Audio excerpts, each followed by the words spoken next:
يا من المؤمنين وهي مسكن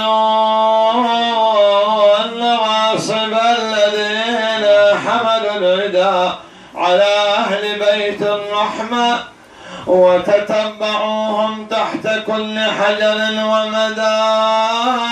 والملائكة تناديهم خلود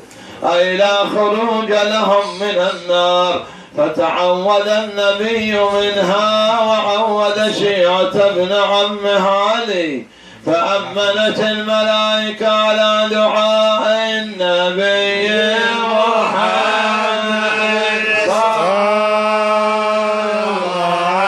الله عليه وسلم إلى أن وصل قريبا من سدرة المنتهى فنادى جبرائيل هذا فراق بيني وبينك يا حبيبي فلو خطوت خطوة واحدة لأحرقت بنور العظمة. فأتى النداء شرف بساطنا بن عليك هذا والملائكة في تسبيح وتقديس وتهليل سبحان الله والحمد لله ولا إله إلا الله والله أكبر الله أكبر ولله الحمد سبحان الله والحمد لله ولا إله إلا الله والله أكبر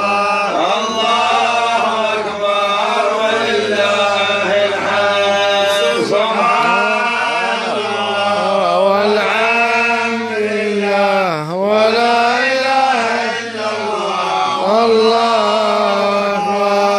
الله أكبر إلى أن وطأ البساط من عليها أفضل الصلاة